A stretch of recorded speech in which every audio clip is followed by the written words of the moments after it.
안녕하세요. 따뜻한 책 한 잔입니다.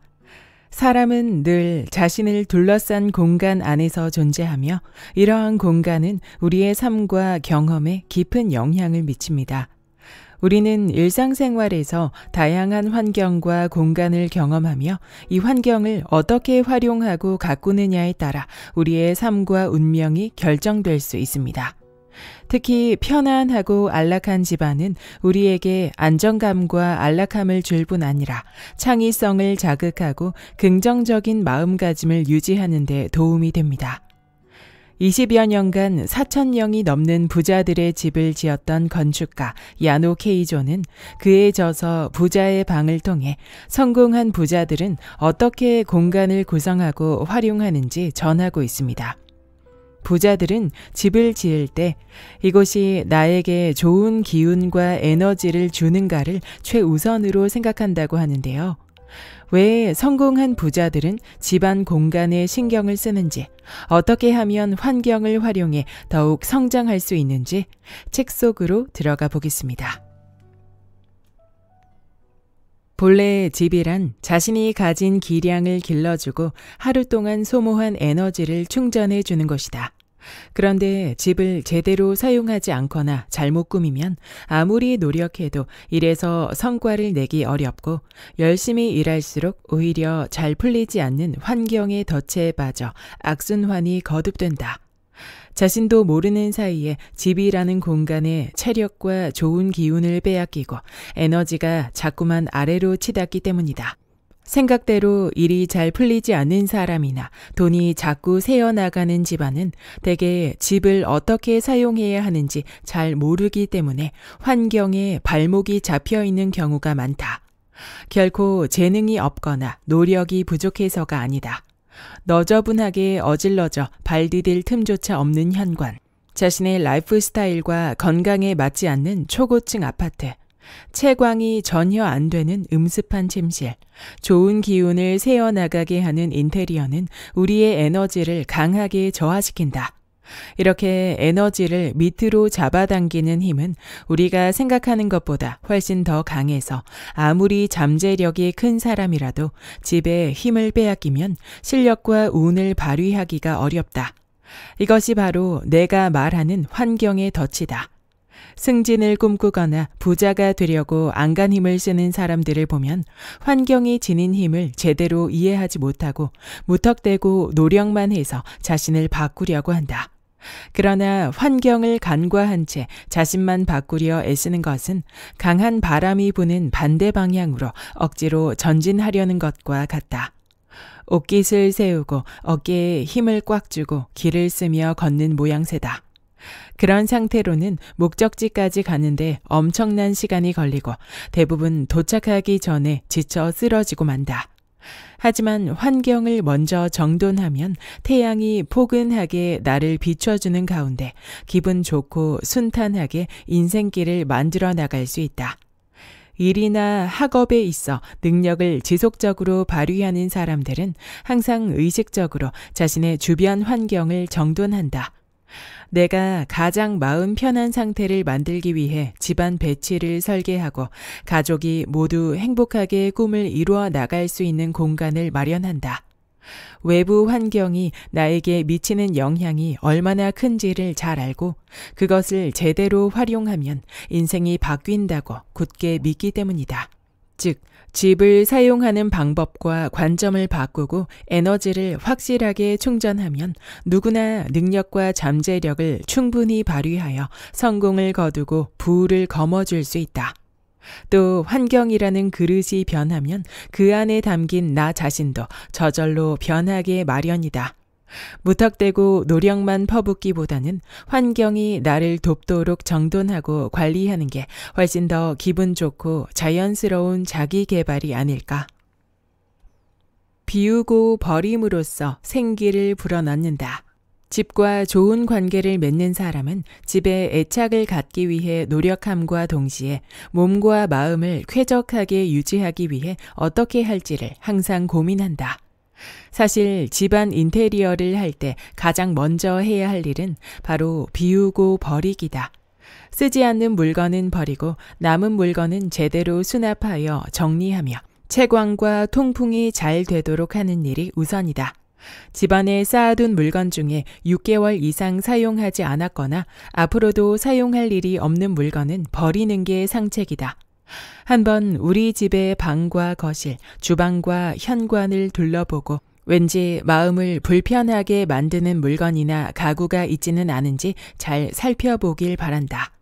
단지 가격이 비싸서 아깝다는 생각에 사로잡히지 말고 내 마음의 안정과 평안함을 주는 물건인지를 잘 따져봐야 한다. 그리고 아니라면 버리면 된다. 수납을 할 때도 계절에 맞게 잘 정리하되 선반이나 서랍을 너무 꽉 채우면 좋은 기운이 흐를 공간까지 막아버리므로 주의해야 한다. 과거에 비해 현대사회에는 물건이 넘친다. 부자들 역시 우리와 마찬가지로 꼭 필요하지 않은 물건임에도 당장 소유욕에 사로잡혀 고가의 물건을 사 모으기도 하고 쇼핑으로 스트레스를 풀기도 한다. 하지만 물건은 소유의 대상이 아니라 이용의 대상이다. 물건에 집착하면 점점 더 마음이 불편해지고 집안도 어질러지게 마련이다. 시간이 날 때마다 창문을 열어 환기를 시키고 좋아하는 음악을 틀어놓은 채 청소기를 돌려보자. 만약 마음을 불편하게 하는 물건임에도 버릴 수 없다면 자기 스타일로 바꿔보는 것도 방법이다. 낡은 의자 커버를 바꾸거나 선반에 진열한 물건을 교체하고 새 커튼을 달아도 좋다. 의식적으로 항상 마음 편한 집 상태를 만들려고 노력한다면 10년 묵은 체증이 다 내려가는 듯한 공간을 완성할 수 있다. 화장실을 청소해 금전 운을 모은다. 내가 방문한 부자들의 집은 하나같이 화장실이 아주 깨끗했다. 어제 막 새 아파트로 이사 온 양 반짝반짝 빛났고 누워서 잠을 잘 수도 있을 만큼 청결했다. 게다가 마치 남에게 드러내놓고 자랑이라도 할 기세로 공을 들였거나 방이나 거실과 인테리어가 자연스럽게 통일되어 있었다. 앞서 집을 잘못 사용하면 부정적인 에너지를 받아 일이 잘 풀리지 않는다고 설명했는데 이 말은 곧 평소 생활과 마음가짐이 어수선한 사람은 집 상태도 더럽고 혼란스럽다는 의미이기도 하다. 화장실은 그 집에 사는 사람의 심리 상태를 나타내는 대표적인 공간이다. 화장실이 지저분한 집에 사는 사람은 마음속에 여러 가지 고민이나 갈등이 있기에 마련이고 매사에 집중도 잘 하지 못한다. 반대로 화장실을 청결하게 관리하는 사람은 마음이 안정적이고 온화한 경향이 있다. 그래서 화장실을 보고 집주인의 능력과 기륭을 판단한다는 이야기가 있다. 더불어 남에게 화장실을 자신있게 보여줄 수 있는 사람은 해야 할 일을 미루지 않고 제때 분명하게 해내는 성향이 있어서 매사에 자신감이 넘치고 일에 있어서도 높은 능력을 발휘한다. 일반적으로 풍수학에서는 화장실을 깨끗이 하면 금전 운이 상승한다고 말한다. 화장실은 집 안에서 물이 가장 많이 흐르는 장소로 다른 곳에 비해 습하고 무거운 기류를 만들어낸다. 이 때문에 환기와 통풍이 잘 되는 구조로 만들어야 기의 흐름이 원활해지고 건강운과 재물운이 들어온다. 또한 사람의 배설물을 받아주는 변기는 애군이 모이기 쉬운 장소로 항상 뚜껑을 닫아두어야 나쁜 기운이 집안에 퍼지지 않는다. 종종 빨래를 하거나 목욕을 하고 남은 물을 욕조에 담아두거나 방치해두는 경우가 있는데 이 역시도 이미 사용한 물이기 때문에 기운이 좋지 않으므로 빨리 버리는 편이 좋다. 실제로 내가 만난 많은 부자들 중에는 화장실을 깨끗이 함으로써 성공을 거두었다고 이야기한 사람도 있다. 개인적으로는 남들이 꺼리는 화장실 청소를 묵묵히 함으로써 겸허한 태도를 갖게 되고 그로 인해 주변 사람들로부터 인정과 도움을 받지 않았나 싶다. 만약 화장실이 더럽잖아 라고 느껴진다면 내 마음이 지치고 나태해졌다는 뜻이므로 지금 당장 화장실을 청소해 보도록 하자. 혼자가 되는 장소를 마련한다. 근데 프랑스의 수학자 블레즈 파스칼은 인간의 불행은 혼자 조용히 집에 있을 수 없기 때문에 발생한다라는 명언을 남겼다. 물론 사회생활을 하며 마음을 열고 동료들과 교류하는 일은 무척 중요하다. 하지만 그럼에도 성공한 부자들은 마치 파스칼의 명언처럼 반드시 혼자만의 시간과 장소를 마련해 휴식을 취하고 사색에 잠긴다. 물론 그렇다고 해서 부자들처럼 거창한 서재나 방을 별도로 확보할 필요는 없다. 가족이 모두 함께 공부하는 방이나 안방 한 귀퉁이에 작은 공간을 만들면 된다. 그도 여의치 않으면 시간을 정해두고 밤 9시부터 11시까지 방 하나를 혼자 사용해도 좋다. 원룸에 혼자 사는 1인 가구의 경우 조용히 앉아 생각을 정리할 수 있는 사색 전용 의자를 마련하는 것도 한 방법이다. 내가 아는 경영자 중 한 명은 자동차로 출퇴근하는 시간을 혼자만의 귀중한 시간이라 여겨 그 시간을 효율적으로 보내기 위해 차 안을 자기 입맛에 맞게 꾸몄다. 숲속에 들어와 있는 것 같은 기분을 느끼기 위해 젖은 나뭇잎 향기가 나는 방향제를 비치했고 주변의 소음에서 벗어나 잔잔한 음악을 들으며 명상할 수 있도록 음향기기를 설치했다. 이 밖에도 회사에 근무하는 동안 특정 요일이나 시간대에는 절대로 미팅을 잡지 않고 전화도 받지 않은 채 혼자 생각을 정리하는 사람도 있다. 어쨌든 성공한 부자들은 지위 고하나 남녀노소를 막론하고 혼자 생각에 잠길 수 있는 장소와 시간을 마련해 소중히 보낸다. 날마다 일에 쫓기다 보면 자신의 행동을 돌아보거나 미래를 건설적으로 생각할 시간을 잃어버리게 마련이다. 물론 당장 눈앞에 닥친 일에 집중하는 것도 가치 있지만 앞으로 어떻게 살아야 할지, 향후 내가 꼭 이루어야 할 꿈이 무엇인지를 항상 확인하지 않으면 길을 잃어버리고 만다. 나 역시 부자들을 본받아 일주일 중 하루는 메일과 휴대전화에서 벗어나 차분하게 생각을 정리하기 시작했다. 그랬더니 일에 치이고 바쁘게 움직였던 때보다 훨씬 더 생산적인 아이디어를 떠올릴 수 있게 되었다. 일과 관계가 편안해지는 집 활용법. 일은 물론 인간관계까지도 순조롭게 해내는 사람들은 집을 어떻게 바라보고 활용하고 있을까? 그 대표적인 방법 4가지를 소개하고자 한다. 첫째, 집으로부터 에너지를 충전한다. 일을 마치고 기분 전환을 할 때 대개 사람들은 한잔하러 술집에 가거나 피트니스 센터에 가 운동을 하며 스트레스를 해소한다. 물론 그런 방법을 통해 피로를 풀고 컨디션을 회복하는 것도 좋지만 날마다 가기에는 다소 무리가 따른다. 그래서 부자들은 육체와 정신을 힐링하는 장소로 언제든 돌아갈 수 있는 집을 활용한다. 매일 바쁘게 일하고 여러 사람을 만나는 부자일수록 집을 선택하고 꾸밀 때 하루 동안 쌓인 피로를 풀고 마음의 안정을 취할 수 있는가를 최우선으로 여긴다. 잠자리에 탐욕스러우리만큼 투자를 하는 것도 이의 일환이다. 또 반신욕을 할 수 있게 욕조 주변을 꾸미거나 집안에 작은 골프 연습장을 만들어 휴식을 취하기도 한다. 부자들처럼 비싼 돈을 들이지 않더라도 자신의 취미나 취향에 맞게 집을 힐링의 장소로 꾸며보자. 집으로부터 받는 좋은 에너지는 분명 우리의 일상에 큰 활력을 줄 것이다. 둘째, 집을 통해 일을 초월한 인간관계를 쌓는다. 누구나 일을 하다 보면 어떤 문제나 곤란한 상황에 직면한다. 그럴 때 인생을 순탄하게 풀어나가는 사람들은 혼자서 끙끙대며 고민을 붙잡고 있지 않는다.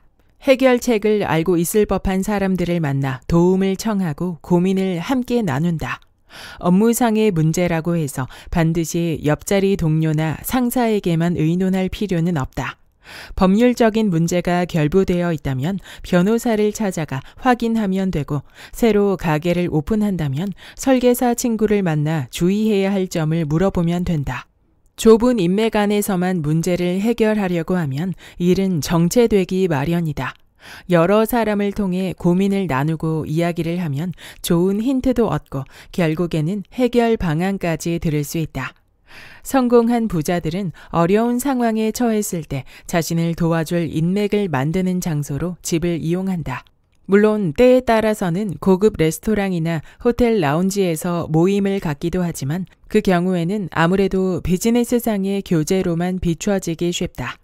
즉, 이를 초월한 관계를 맺고 신뢰를 다질 수 있는 최고의 장소가 집이라고 강조한다.